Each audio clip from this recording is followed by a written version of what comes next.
প্রিয় দর্শক, আসসালামু আলাইকুম।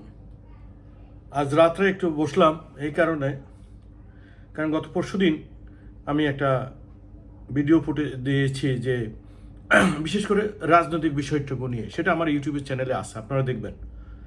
ঠিক একদিন পরেই, অর্থাৎ আজকে শুক্রবার 9 আগস্ট শুক্রবার, আর আমি সম্ভবত 7 তারিখে আমি দিয়েছি, অর্থাৎ গত পরশুদিন। আপনারা ভালো করে দেখবেন। আমি কিন্তু আগেই বলেছি যে ধরনের বিএনপি কিংবা অন্য দলগুলো যদি এই মুহূর্তে আওয়ামী লীগের যে অঘটনগুলো ঘটিয়েছে, যে অকারেন্সগুলো ঘটিয়েছে, যে অন্যায়গুলো দুর্নীতিগুলো ঘটেছে, সেটি যদি আবার বিএনপি কিংবা অন্যান্য দলগুলো করে, তাহলে জনমনে ব্যাপক বিরূপ প্রতিক্রিয়া সৃষ্টি হতে পারে। হয়তো আমার এই কথাগুলো অনেকের মনে হয়তো খারাপ লাগতে পারে, কিন্তু বাস্তবিক যে কথাগুলো মানুষের সাথে আমরা কাজ করে যেটুকু আমরা বুঝতে পারছি, সাধারণ মানুষের কাছে তারা এখন কিন্তু একটু, ছাত্র সমাজও কিন্তু একটু ঘুরে দাঁড়িয়েছে। রাস্তা গেলে আপনি বুঝতে পারবেন তারা অনেক কষ্ট করতেছে। ছাত্র সমাজ, ছাত্র বলেন, ছাত্রী বলেন, স্টুডেন্টরা আর কি, তারা ট্রাফিকের ভূমিকায় তারা কাজ করতেছে, জনগণের সেবক হিসেবে তারা কাজ করে। যেহেতু আইন শৃঙ্খলা রক্ষা বাহিনীর, পুলিশ বাহিনীর একটা অংশ তারা কাজে যোগদান করে নেয় পুরোপুরিভাবে, সেহেতু রাস্তা বলেন, বিভিন্ন জায়গায় বলেন, নানান সমস্যার সৃষ্টি হচ্ছে। সেনাবাহিনী এককভাবে, অর্থাৎ সশস্ত্র বাহিনী এককভাবে সব কিছু মোকাবেলা করতে তাদের জন্য অনেক কষ্ট হচ্ছে। তারাও এখন বিভিন্নভাবে ছাত্র সমাজকে তারা এই সার্বিক সহযোগিতা করে যাচ্ছে। এটিতে জনমনে একটা ব্যাপক সাড়া জাগিয়েছে। এখন এই জনমনে সাড়া জাগার ভিতরে যদি বিএনপি বলেন কিংবা অন্যান্য যেহেতু বিএনপির কথাটা বারবার আসে, বিএনপি একটি বড় রাজনৈতিক দল, বিএনপি সরকার গঠন করেছে, আওয়ামী লীগের পরপরই বাংলাদেশের মানুষ বিএনপিকে ভালোভাবে অন্তরে গেঁথে নিয়েছে। হয়তো জানি না ভবিষ্যৎ কী হবে। এখন আওয়ামী লীগের যারা বিভিন্ন অকারেন্সগুলো করেছে, সামাজিক বলেন আর যে রাষ্ট্রীয় বলেন, সেই কাজগুলোতে যদি আপনার এখন যদি বিএনপির নেতাকর্মীরা কিংবা যারা আছে তারা যদি এখন এই কাজগুলো যদি করে, তাহলে কিন্তু জনমনে বিরূপ প্রতিক্রিয়া সৃষ্টি হবে, এটা আমার ধারণা। হয়তো এরকমই একটি বার্তা আপনার বিএনপির হাইকমান্ড সেটা পেয়েছে। অর্থাৎ তারেক রহমানও কিন্তু একটা বার্তা, ভিডিও বার্তা বলে দিয়েছেন, বেগম খালেদা জিয়া বলেছেন সেই পল্টনের সমাবেশে। আপনারা নিশ্চয়ই জানেন সেই সমাবেশে কি বলেছে, আমি সেটাই কিন্তু উল্লেখ করেছিলাম। ঠিক একই দেখেন, আজকে আপনার বাংলাদেশ জাতীয় দল বিএনপির মহাসচিব কিন্তু একটা বিবৃতি দিয়েছেন। সেই বিবৃতির আলোকে কিন্তু আমি কথাগুলো এখন বলছি, যে এটা আমি আগে বলেছি সেটাই কিন্তু এখন আবার মহাসচিব কিন্তু সেটা বলছেন। অর্থাৎ আমরা যারা সাংবাদিক, হয়তো যেভাবেই হোক না কেন, আমরা সাধারণ মানুষের সাথে মিশে আমরা দেখতে পাচ্ছি, আমরা বুঝতে পারছি কিছু একটা হচ্ছে, কিছু একটা করতেছে, কিন্তু আমরা জানি এটার কষ্ট অনেক। বিএনপির বলেন, অন্যান্য সবচেয়ে বেশি ক্ষতিগ্রস্ত বিএনপি হয়েছে, যেটা আমি আগেও বলেছি।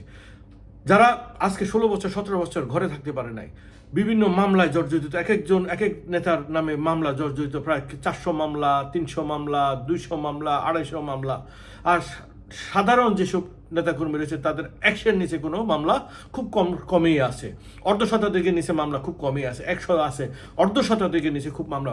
আমরা জানি তাদের মনের কষ্টগুলো, আমরা বুঝি, আমরাও বুঝি, দলও বুঝে, দলের নেতৃবৃন্দরাও বুঝে, সাধারণ মানুষও বুঝে। এখন নিরীহ মানুষ যদি অত্যাচারিত হয়, নিরীহ মানুষ যদি আওয়ামী লীগের দ্বারা যে অত্যাচার, সেই অত্যাচারগুলো যদি অন্য রাজনৈতিক দলগুলো দ্বারা হয়, তারা কিন্তু অনেক কষ্ট পাবে। কিন্তু আওয়ামী লীগের যে প্রতিউত্তর, আওয়ামী লীগ যেভাবে বাংলাদেশের উপরে যে অত্যাচার নিপীড়ন করেছে, সেটার যদি প্রতিউত্তর আমরা আইনি মাধ্যমে দেব, আইনকে সহযোগিতা করব, সেভাবে আমরা করব। এটা ধরেন আপনাকে আমি সহ সকলকে আমাদেরকে বিশ্বাস করতে হবে। বিভিন্ন জায়গায় আসলে এটা অত্যন্ত দুঃখজনক, যার কারণে আমি আজকে এই কথাগুলো নিয়ে আমি বসেছি। তো আসুন, আমাদের মহাসচিব যেই কেন্দ্রীয়ভাবে একটা বিবৃতি দিয়েছেন, আমি মনে করি ঢাকা মহানগর উত্তর বিএনপিও কিন্তু একটা বিবৃতি দিয়েছে, সেটাও কিন্তু নিয়ে আমি একই, হয়তো আমি এখন আপনাদেরকে আমার ইউটিউবের যে বিস্তারিত আমি সেটা দিয়ে দেবো, আপনারা পড়ে নেবেন।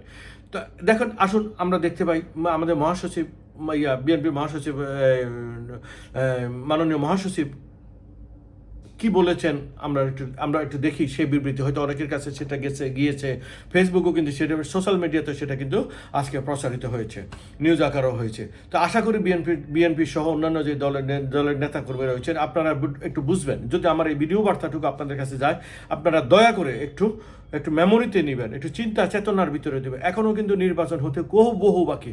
নির্বাচনের আগে যদি এমন কিছু ঘটে তাহলে জনমনের মাঝে কিন্তু বিএনপির নামটা কিন্তু মুছে যাবে, বিএনপি অনেক কষ্ট পাবে। বিএনপির এত বছরের সাফল্য সাধনা বেগম খালেদা জিয়া কিন্তু অনেক কষ্ট পাবেন, তারেক রহমান সাহেব অনেক কষ্ট পাবেন, বিএনপি সিনিয়র নেতৃবৃন্দরা কিন্তু অনেক কষ্ট পাবেন, অনেকেই জেল জুলুম খেটেছেন। তাই আমরা যারা বিভিন্ন পর্যায়ে, ওয়ার্ড পর্যায়ে রয়েছি, ইউনিয়ন পর্যায়ে রয়েছি, থানা পর্যায়ে রয়েছি, তারা কিন্তু একটু সতর্ক হন। আপনাদের প্রতি অনুরোধ থাকবে, আপনারা একটু সতর্ক হন। হয়তো এখনও নির্বাচন হয় না, নির্বাচন পর্যন্ত একটু অপেক্ষা করেন। একটি সরকার গঠন হোক, একটি নতুন সরকার গঠন হয়েছে, তত্ত্বাবধায়ক সরকারই বলে আমরা যেটাই বলি, এই সরকারকে আমরা সহায়তা করি। আওয়ামী লীগের সকল অন্যায় অত্যাচারের যাতে আমরা আইনিভাবে জবাব দিতে পারি, অন্তত সেই দিকে মনোযোগী হন। আর নিশ্চয়ই আপনারা বুঝতে পেরেছেন আমি যে কথাগুলো বলেছি, এটি সাময়িক, আপনাকে অপেক্ষা করতে হবে, নির্বাচন পর্যন্ত অপেক্ষা করতে হবে। অল্প কদিন আর আপনাদেরকে অপেক্ষা, হয়তো 6 মাসের ভিতরে নির্বাচন হতে পারে, 3 মাস তো হইতেই পারে না আমার যে ধারণা, হয়তো 1 বছরও হতে পারে। কিন্তু আপনাকে আগে জঞ্জাল পরিষ্কার করতে হবে, আওয়ামী লীগের রেখে যাওয়া সেই জঞ্জালগুলো আমাদের পরিষ্কার করতে হবে। আর সেগুলো পরিষ্কার না করে যদি জনমনের বিরূপ প্রতিক্রিয়া সৃষ্টি হয়, জনমনের দুঃখ যদি আমরা যদি দেই, তাহলে কিন্তু আমাদের আর কোনো লাভ হলো না। তাহলে যে লাভ সে কিন্তু আমরা পরিণত হয়েছে। আশা করি আপনারা জানেন দেশের পরিস্থিতি এখনও ঘোলাটে। বিভিন্ন জায়গা ডাকাতি হচ্ছে, চুরি হচ্ছে, ছিনতাই হচ্ছে, এগুলো করে আইন শৃঙ্খলা অবনতিতে নিয়ে যাওয়ার চেষ্টা করা হচ্ছে। অন্তত আমরা সেটুকু যাতে প্রতিরোধ করে দেশের আইন শৃঙ্খলা ঠিক রাখতে পারি, এই দিকে আমাদের মনোযোগী হতে হবে। আশা করি আপনারা সেটুকু বুঝবেন, অর্থাৎ বলবেন না যে আমি বেশি কথা বলি না। আমি অন্তত অনুরোধ করছি আপনারা একটু শুনেন, আপনারা একটু বুঝেন প্লিজ।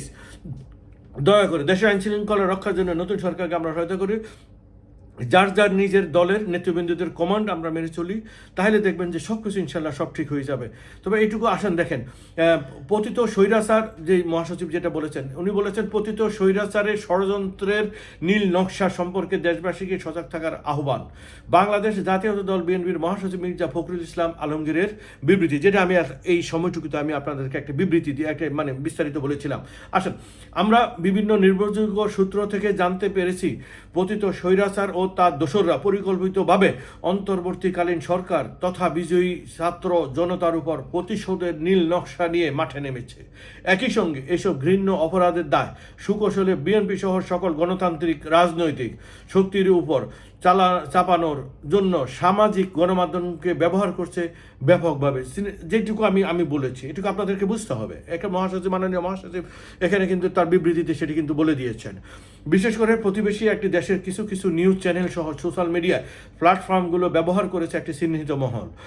হিন্দু, বৌদ্ধ, খ্রিস্টান সম্প্রদায়ের নাগরিকদের সম্পদ, ধর্মীয় উপাসনালয়কে টার্গেট করা হয়েছে বিশেষভাবে। সাম্প্রদায়িক দাঙ্গার লক্ষ্যে সামাজিক বিভক্ত করাই এই মুহূর্তে তাদের ষড়যন্ত্র। বিজয়ী সকল শক্তি তথা জনগণের মধ্যে ব্যাপক বিভক্তি সৃষ্টি করার অপচেষ্টা তারা মরিয়া হয়ে লেগেছে। আমরা আশা করি ক্ষমতাসীন অন্তর্বর্তীকালীন সরকার, প্রশাসন তথা সর্বস্তরের সকল নাগরিক বৃন্দ এ বিষয়ে সজাগ আছেন। আমাদের দল বাংলাদেশ জাতীয়তাবাদী দল বিএনপি ইতিমধ্যে আমাদের সাধ্যমতো সকল পদক্ষেপ গ্রহণ করে চলেছে। দলের নাম ব্যবহার করে যারা এই ধরনের অপতৎপরতা জড়িয়ে পড়বে তাদের বিরুদ্ধে সাংগঠনিক আইনগত কঠোর ব্যবস্থা নেওয়া হবে। আপনারা মনে রাখবেন এই লাইনটি, যে কঠোর ব্যবস্থা নেওয়া হবে। বিএনপি কিন্তু ছাড় দেবে না, অর্থাৎ নির্বাচন পর্যন্ত বিএনপি কঠোর অবস্থান দেয়, নির্বাচনের পরও কঠোর অবস্থানে থাকবে, অর্থাৎ জনমনে যাতে বিরূপ প্রতিক্রিয়া সৃষ্টি না হয়। তথাগত পরিবেশের গভীরতা অনুভব করে দেশবাসীর সংশ্লিষ্ট দেশি বিদেশি সকল সহায়ক শক্তিকে আবারও সজাগ করতে চাই, পতিত স্বৈরাচার ও তা দোসরদের এই ষড়যন্ত্র সম্পর্কে। বিশেষভাবে আহ্বান করতে চাই সংখ্যালঘু সম্প্রদায়ের সকল নাগরিকদের আপনার আহ্বান রাখছি এই ষড়যন্ত্রের বিরুদ্ধে যার যার স্থান থেকে সামাজিক সচেতনতা প্রতিরোধ গড়ে তুলতে গণতান্ত্রিক বাংলাদেশ বিনির্মাণের লক্ষ্যে অন্তর্বর্তীকালীন সরকার দেশপ্রেমিক প্রতিরক্ষা প্রশাসন পুলিশ বিজিবি ও আনসার বাহিনীকে সর্বত্র সহায়তা করার জন্য দলমত নির্বিশেষে তাদের প্রতি পাশে দাঁড়াতে দেশবাসীর প্রতি উদাত্ত আহ্বান জানাচ্ছি মাননীয় মহাসচিব যেটা বলেছেন, যে কথাটুকু এর আগে আমি আপনাদেরকে বলেছিলাম এখানে, যে এটা মানে আমি যে কথাগুলো বলেছিলাম আশা করি আপনারা সেটুকু বলেছেন। এবার আসেন ঢাকা মহানগর ঢাকা মহানগর উত্তর বিএনপির পক্ষ থেকে যে বিবৃতিটা এসেছে সেটা আমি আপনাদেরকে একটু পড়ে শোনাচ্ছি, হয়তো বেশি সময় লাগবে না। ঢাকা মহানগর উত্তর বিএনপি নেতাকর্মীদের প্রতি অতীব জরুরি নির্দেশনা। বাংলাদেশ জাতীয়তাবাদী দল বিএনপি ঢাকা মহানগর উত্তরের সকল পর্যায়ের নেতাকর্মীকে জাতীয়তাবাদী দলের সাংগঠনিক অভিভাবক বিএনপির ভারপ্রাপ্ত চেয়ারম্যান জনাব তারেক রহমানের নির্দেশনা মেনে চলার অনুরোধ করা হলো। অর্থাৎ মহাসচিব যেটা আপনার একটা বিবৃতি দিয়েছেন, তিনি ভয়েস মেসেজ পাঠিয়েছেন, তিনি ভিডিও বার্তা পাঠিয়েছেন বিএনপির সেই সমাবেশে, আপনার গত পরশুদিনের যেই সমাবেশটা হয়েছে পরশুদিনের আগের দিন সেই সমাবেশে সেখানে তিনি বলেছেন, বেগম খালেদা জিয়াও কিন্তু সেই বক্তব্য দিয়েছিলেন। দলমত ধর্ম বর্ণ পেশা নির্বিশেষে যে কোনো বিপদগ্রস্ত মানুষের পাশে দাঁড়ানো এবং সাধ্যানুযায়ী সহযোগিতা করা, সংখ্যালঘু সম্প্রদায় এবং তাদের ধর্মীয় উপাসনালয়গুলো নিরাপদ রাখার সর্বোচ্চ ব্যবস্থা গ্রহণের জন্য নির্দেশনা দেওয়া হলো। নিজ নিজ পাড়া মহল্লা দলীয় নেতাকর্মী আমাদের দেশপ্রেমিক ছাত্র জনতাকে সাথে নিয়ে সকল ধরনের নৈরাজ্য প্রতিহত করুন। আপনারা কেউ দয়া করে আইনশৃঙ্খলা নিজের হাতে তুলে নেবেন না, প্রতিহিংসা প্রতিশোধ লিপ্ত হবেন না, যেটা আমি বিনিয়ে আমি বলেছি আপনাদেরকে বোঝার জন্যে। এখন দেখেন সেটাই কিন্তু এখানে বলা হয়েছে, কোনো পরাজিত শক্তি কিংবা কেউ বিএনপির নাম ব্যবহার করে অপকর্ম করতে চাইলে তাকে ধরে আইনের হাতে তুলে দিন। সাম্য ও মানবিক বাংলাদেশ বিনির্মাণে সকল ভেদাভেদ ভুলে দেশপ্রেমিক সবাই ঐক্যবদ্ধ থাকবেন। ডাকাতি রাহাজানি যে কোনো সন্ত্রাসের বিরুদ্ধে রুখে দাঁড়ান। যদি কোনো নেতাকর্মীর বিরুদ্ধে কোনো প্রকার বিশৃঙ্খলা, জনগণ রাষ্ট্রের ক্ষমতা ক্ষতি সাধন করা অথবা ব্যক্তিগত নৈতিক শৃঙ্খলজনিত অপরাধের কোনো অভিযোগ পাওয়া যায় তাহলে তাদের বিরুদ্ধে কঠোর সাংগঠনিক ব্যবস্থা নেওয়া হবে। বার্তা প্রেরক আমিনুল হক, সদস্য সচিব, বাংলাদেশ জাতীয়তাবাদী দল, ঢাকা মহানগর উত্তর বিএনপি। ঠিক একই পন্থা আমি আজকে দেখেছি, আমার কাছে একটা বিবৃতি এসেছে জাতীয়তাবাদী স্বেচ্ছাসেবক দলেরও একটা বিবৃতি এসেছে, এবং জাতীয়তাবাদী যুব দলের বিবৃতি না আসলেও আমরা দেখেছি যুব দলের কোনো এক জেলায় আপনার এই শৃঙ্খলজনিত কারণে নেতৃবৃন্দকে বহিষ্কার করেছেন। আশা করি আপনারা সেটুকু বুঝবেন ইনশাল্লাহ। এটুকু অবশ্যই বুদ্ধি আমাদের সকলের বুদ্ধি হয়েছে, আমার থেকে আপনারা ভালো বোঝেন। অন্তত দেশের জন্য নির্বাচনের দিকে তাকিয়ে, দলের ভবিষ্যতের দিকে তাকিয়ে আপনারা এই কাজগুলো থেকে বিরত থেকে দলের হাইকমান্ডের নির্দেশনা মেনে চলে এই সরকারকে আমরা সার্বিক সহায়তা করি, আওয়ামী লীগের অন্যায় অত্যাচার বিরুদ্ধে আমরা প্রতিরোধ গড়ে তুলি। এই আহ্বান জানিয়ে আমি আপনাদের কাছ থেকে বিদায় নিচ্ছি। আশা করি আপনারা ভালো থাকবেন। আল্লাহ হাফেজ। বাংলাদেশ জিন্দাবাদ।